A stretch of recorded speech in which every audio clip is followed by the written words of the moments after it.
The Crusaders do it again, folks. Razor goes out with another trophy. It's a perfect record for Razor. My dad said immediately after this game, I want to cry, son. I feel like a lot of neutrals and specifically Chiefs fans, I guess, will be hurting after this one. But the Crusaders, man, do they know how to win a final? We will go through some key events and stats, and you guys can let us know your thoughts. But 25 points to 20. The Crusaders. It's another title under Razor. What I will say was, this was a cracking game. Absolutely fitting of a final. Great crowd, atmosphere, great plays, proper arm wrestle. Like, neither side was perfect. Certainly both made some errors. But, man, the lead changed multiple times. No side ever really got beyond, I think, 7 points from the other. So it was like always up for grabs. It was a good game of rugby. And wouldn't you know it, in a final, the Crusaders come out on top again. Shaun Stevenson had a few moments. I mean, he had a great touch finder early, which was pleasing for him after being kind of left out of the All Black squad. He's there as injury cover, but not much more. But he had a good touch finder. But it was the Crusaders who got a first advantage at the breakdown. It took like 6 minutes for the ref to blow, I think, any kind of advantage. But boy, did he blow some whistle in this game, especially against the Chiefs in the first half. Chiefs fans will not be happy with the ref, I'm imagining, but that is kind of by the by. The Crusaders, as I mentioned, first advantage, no opting for threes, would have been a tricky kick. They go for the jugular, they get advantage again, it's in a better position the second time. They do opt for a three. So in a final, why not take the three, especially if it's right out in front? 3 points to 0. And then Anton Lienert-Brown. Like, if you were not happy with the officiating of this game, and you're a Chiefs fan, I would say ALB was pretty lucky to stay on the field. He does get yellow carded. He chases a restart really hard. But boy, does he go in super upright. And that was my absolute first reaction is, geez, he's a bit high. He's lucky he didn't hit him with his head. But on closer inspection, head against head. Him and Dallas McLeod, it's face on face. He gets immediately yellow carded. The TMO has a look at it because McLeod's catching the ball. ALB wants to smash him. And it's just face on face. I have no idea how that didn't end up as a red. Apparently they said that McLeod like ducked or like lowered his body height because he kind of, braced when he took the ball like a couple of inches. ALB, as far as I'm concerned, is pretty bloody lucky. I don't say this as a guy who, reads the laws of the game in my spare time. But I'll tell you what, I watch a fair bit of rugby. And for the most part, face on face at that kind of speed, when you can absolutely control whether you bend or not, or whether you choose to go in flipping standing, standing height, that's pretty much a red all day of the week. But he gets away with a yellow. So, yeah, the Chiefs are down a man either way, but geez, he's lucky. Anyway, McLeod goes off, HIA doesn't come back on. So, in terms of like a refereeing call, that one went for the Chiefs as far as I'm concerned because that was bad. That was really bad technique. He was swearing when he went off the field because he knew he stuffed up. Anyway, he's too upright. He gets yellow carded. McLeod goes off. Vihaki comes on. And the Chiefs keep conceding penalties. They get a yellow card warning on top of the yellow card they've already got for conceding too many penalties. But the Crusaders eventually have a set play with the man advantage. They muck it up. They chuck the ball to the ground. And, they're unable to capitalise, despite the fact that the Chiefs have got a man down. And towards the end of the yellow card, the Chiefs even kick a penalty. So it's 3 points apiece. Yellow card over. From a Chiefs point of view, no real harm done.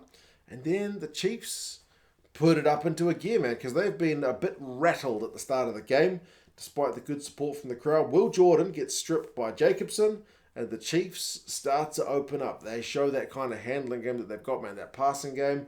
Nankivell with the wide ball, and Stevenson with the gas. What a try. 10 points to 3, and if I'm not mistaken, that was the biggest lead of the entire game. 10 points to 3 early on. So it looked like the Chiefs have kind of flipped the momentum on its head, but the way this final went, it didn't allow any side to really kind of exert too much. As soon as you were getting dominance, you were kind of pushed backwards because Jacobson, the guy who just stripped Will Jordan, And Nankivell, the guy who'd made that wide ball, like Nankivell gets pinged for, I think, a high tackle, and then Jacobson gets pinged for not supporting his body weight at the breakdown. So Jacobson ends up copping a yellow, so they're back to 14 men, the Chiefs, and the Crusaders just immediately go for the jugular. Touch, maul, Whitelock with the take, Taylor with the try. It is textbook Crusaders, 10 points to 8. Moonga missed that conversion, which was very kickable, but the Crusaders have been, just been put down to a 7-point deficit, and they've pretty much almost erased it in no time. Like the try separation is only 5 minutes, so there's very, very little between it. The Chiefs did have a chance to opt for another 3 during that yellow card period. A tough kick for D-Mac. You might as well, because you eat up a minute. Even if you miss the kick, you get some good field position out of it. He does miss the kick, but I still felt like it was a good call. And then there's this weird moment where Goodhue chucks a wide ball, and it's forward for days. Like sometimes when the guys are running at full tilt, they chuck it sideways and it drifts forward. This one just looked forward. None of the officiating team picks that one up. So maybe the Chiefs fans they're not gonna like that one. They may have, it may even out if you're thinking the ALB stays on, doesn't get red. The forward pass is not as bad, but it's a pretty obvious forward pass. Doesn't get picked up, and then a minute later, the Crusaders end up scoring. I feel like I can't remember what happened, but after the forward pass, they played advantage a bit, and then the Chiefs ended up turning the ball over. But it would have been a Chiefs scrum, but it's not because there's no forward pass picked up. And yeah, basically a minute later, the Chiefs conceded a try. Will Jordan with a half break. Lester Fainga'anuku with a big carry. I remember Stevenson gets done with a dummy pass. Quick recycle ball for the Crusaders. It's a very quick ruck. And then Moonga is able to go over. Puts the Crusaders 5 points in the lead after not that long ago being 7 points down. So, man, that's just Crusaders rugby, isn't it? They punish you. And, then it becomes a bit of an arm wrestle, to be fair. Before halftime, no other side is really able to capitalise on the chances. Eno kicks it out on the full. And the Chiefs have a line out in Crusaders territory. So Crusaders error. Can the Chiefs do anything before halftime? No, they muck up their line out. So Chiefs error. Fihaki has a chance for a 50-metre shot before the halftime whistle blows, but he misses it not too far away, but it's a missed kick. So it's a 5-point game at halftime. The Crusaders are in front. The run meters is 221 to 200 to the Crusaders.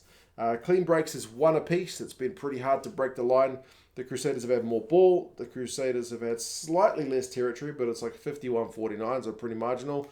But the penalty count for me is the big one. 9-2. Chiefs have conceded 9 penalties, which is way too many, especially if you're trying to keep it 10 or less for the entire game.